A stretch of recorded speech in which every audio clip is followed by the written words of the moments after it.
Hi everyone. Do you want to live a long life? Do you want to be blessed? If your answer is yes, the Bible simply put it this way: honor your father and mother. That is in Ephesians chapter 6, verses 2 and 3. But since today is Mother's Day, let's focus on honoring our mother. Whether you're a son, daughter, husband, student, or teacher, I know this first semester will be very busy for all of us. We have seminars, lesson plans, homework, assignments, projects. But today, I believe this special occasion is an excellent opportunity to honor our mother and appreciate their sacrifices for us. First, here's an essential fact of life. I wouldn't be here without my mother. You wouldn't be there without your mother. God chose your beautiful mother as a way to create you, and you are no accident. So you see, mothers are important, right? Your father seeks her opinions and in making important decisions of life. Without mothers, fathers are incomplete. So in a way, she is the nucleus of the family. No mother, no family, and no family, no society. Unfortunately, while Mother's Day is an important occasion for many families, some people don't celebrate it. Do you know why? Because Mother's Day is probably a day filled with complicated emotions, griefs, and conflicting realities. Maybe you've lost your mother this year, or you are tired from years of struggling to have a baby, or you're like a stranger from your adult child, or maybe your mother doesn't care about you. And in some situations, mothers can also be emotionally abusive. Yes, not all mothers are great. Whatever situations you find yourself this Mother's Day, here are some reminders to help you honor the mother and draw closer to God. The influence our mothers have had in our lives is profound. Alexis DeVoe writes, "Motherhood is not simply the organic process of giving birth. It's an understanding of the needs of the world." Let me share with you some famous people whose career was inspired by mothers, and here's what they said. The first one is former US President George Washington, and this is what he said: "My mother was the most beautiful woman I ever saw. All I am, I owe to my mother. I attribute all my success in life to the moral, intellectual, and physical education I received from her." There is another one.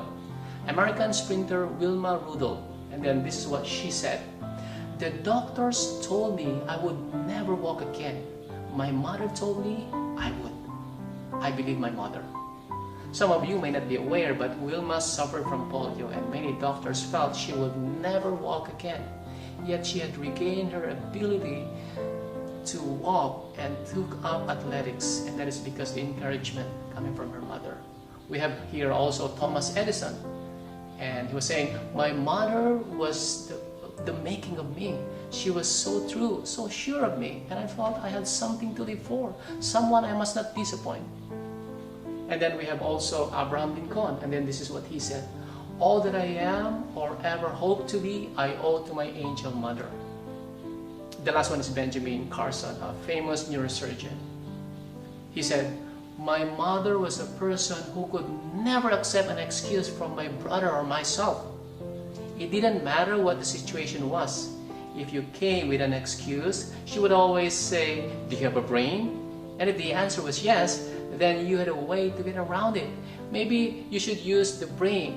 And that was her point. After a while, it became clear to us that no excuse was acceptable. So we became pretty creative.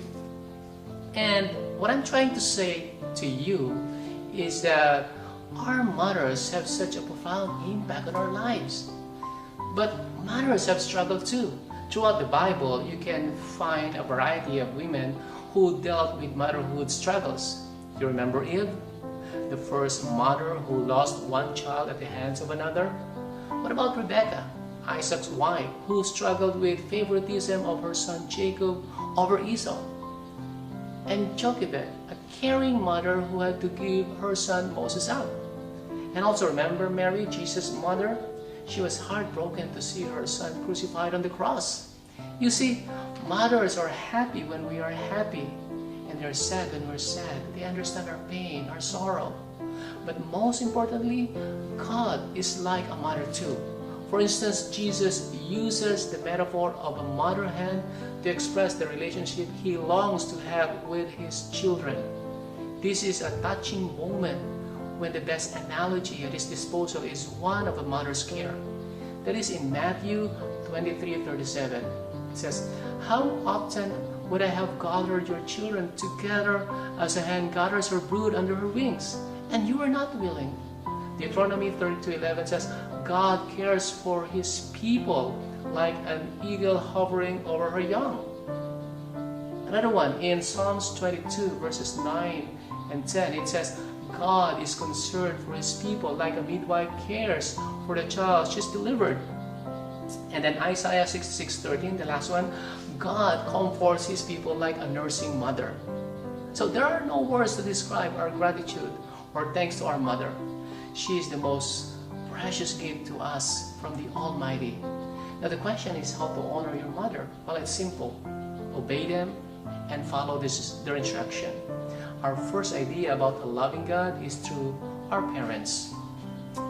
Yes, we live in a sinful world where people tend to be judgmental and selfish and toxic and mean and also unloving, unforgiving. But mothers have chosen the option to plant the seed, a seed of love and care, so her children will grow according to God's plan.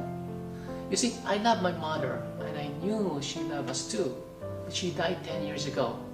I have no father and mother now, but I always want to honor my mother-in-law. Without her, I will not have a wife. Now my wife is a great mother of 2 children.